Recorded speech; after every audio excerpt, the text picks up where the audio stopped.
Burung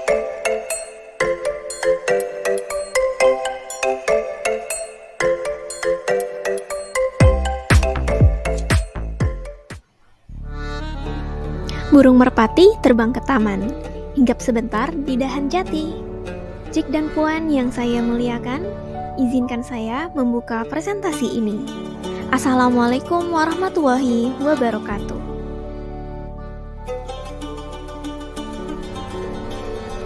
Dalam dunia pendidikan, komunikasi dan pengambilan keputusan memegang peran yang sangat penting.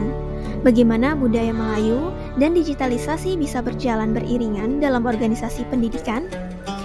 Yuk mari simak bahasannya dalam video berikut ini yang berjudul Komunikasi dan Pengambilan Keputusan dalam Organisasi Pendidikan dengan Integrasi Digital dan Budaya Melayu. Dibuat sebagai tugas mata kuliah Kepemimpinan dan Perilaku Organisasi yang diampu oleh Bapak Dr. Daeng Ayub Natuna, MPD.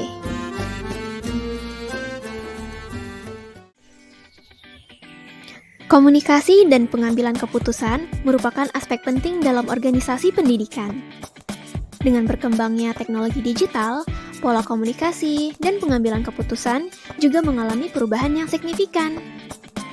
Namun, dalam masyarakat yang berbasis budaya Melayu, nilai-nilai tradisional seperti musyawarah, mufakat, dan sopan santun tetap menjadi bagian penting dalam membangun komunikasi yang efektif. Digitalisasi memang memberikan kemudahan, tetapi juga membawa tantangan baru, seperti kurangnya komunikasi tatap muka yang dapat mengurangi nilai kehangatan dan kebersamaan dalam budaya Melayu. Oleh karena itu, perlu adanya keseimbangan antara penggunaan teknologi dan pelestarian nilai budaya dalam interaksi organisasi.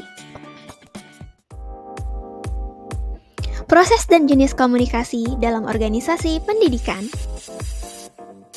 Proses komunikasi dalam organisasi melibatkan beberapa elemen, yaitu sender, orang yang menyampaikan pesan seperti kepala sekolah atau guru. Message, informasi yang disampaikan dalam bentuk lisan, tulisan, maupun digital. Channel, media yang digunakan seperti rapat tatap muka, email, WhatsApp, atau platform e-learning. Receiver, orang yang menerima dan menafsirkan pesan seperti guru, siswa, atau staf sekolah. Feedback, tanggapan dari penerima yang menunjukkan apakah pesan telah dipahami.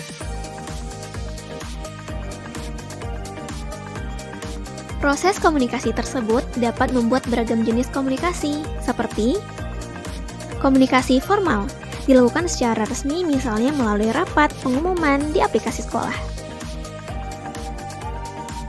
Komunikasi informal, percakapan santai antara guru atau diskusi di grup WhatsApp staff. Komunikasi verbal, melalui percakapan langsung atau virtual seperti Zoom meeting. Komunikasi nonverbal, bahasa tubuh dan ekspresi yang berperan dalam budaya Melayu seperti senyum sebagai tanda persetujuan. Dan komunikasi digital, penggunaan email, media sosial, dan aplikasi e-learning untuk menyebarkan informasi. Saat kepala sekolah menyampaikan pengumuman resmi pada aplikasi sekolah, maka telah terjadi komunikasi formal, verbal, dan digital secara bersamaan. Dan komunikasi dan solusinya.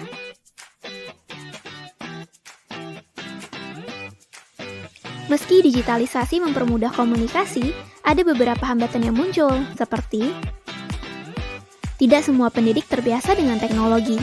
Dalam budaya Melayu, ada kecenderungan menghindari konfrontasi langsung yang bisa memperlambat penyelesaian masalah, dan teks tanpa ekspresi sering disalahartikan. Dalam budaya Melayu, komunikasi yang santun dan musyawarah selalu diutamakan. Maka dari itu, teknologi harus dikombinasikan dengan pendekatan budaya. Berikut adalah beberapa solusi untuk meminimalisir hambatan tadi. Dapat dilakukan pelatihan IT untuk guru dan karyawan, mengkombinasikan rapat tatap muka dan online, dan menggunakan video call untuk diskusi penting agar pesan jelas tersampaikan. Tidak lupa, kita harus saling membantu dan sabar, memakai bahasa yang sopan, dan memastikan pemahaman dengan melakukan tanya jawab yang efektif.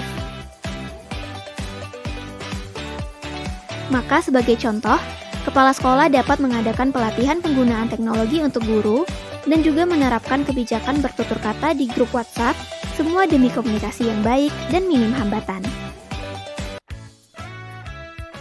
Teknik pengambilan keputusan, individual dan kelompok. Pengambilan keputusan oleh individual terdiri dari 3 jenis. Yang pertama, keputusan otoriter. Kepala sekolah mengambil keputusan tanpa konsultasi terlebih dahulu. Keputusan berbasis intuisi.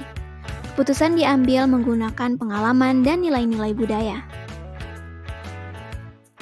Keputusan data-driven. Menggunakan analisis data digital untuk membuat keputusan yang lebih objektif. Dalam budaya Melayu, musyawarah dan mufakat adalah prinsip utama. Berikut adalah beberapa teknik pengambilan keputusan secara berkelompok dengan bantuan digital. Pertama, musyawarah digital. Bisa dilakukan dengan diskusi melalui Zoom atau Google Meet. Voting online. Menggunakan Google Form atau aplikasi polling untuk mendapatkan suara terbanyak. Delphi Teknik. Mengumpulkan pendapat para ahli secara anonim melalui platform digital. Dan brainstorming hybrid, kombinasi pertemuan tatap muka dan diskusi online untuk menghasilkan ide inovatif. Saat terdesak, kepala sekolah bisa melakukan voting online untuk menentukan suara terbanyak. Namun, alangkah baiknya jika keputusan akhir tetap dibuat dalam pertemuan tatap muka untuk menghormati prinsip musyawarah. Digitalisasi dalam komunikasi dan pengambilan keputusan membawa perubahan yang signifikan di dunia pendidikan. Dalam masyarakat Melayu, penting untuk menyeimbangkan teknologi dengan nilai-nilai adat seperti musyawarah dan komunikasi yang santun. Pemimpin pendidikan yang mampu mengelola komunikasi digital dengan tetap mempertahankan nilai-nilai budaya akan menciptakan organisasi yang inovatif, harmonis, dan adaptif terhadap perubahan. Kerja keras mengharap berkah, lelahkan diganti oleh Sang Ilahi. Bijak berkata, bijak bermusyawarah, komunikasi lancar, keputusan harmoni. Demikian presentasi hari ini. Wassalamualaikum warahmatullahi wabarakatuh.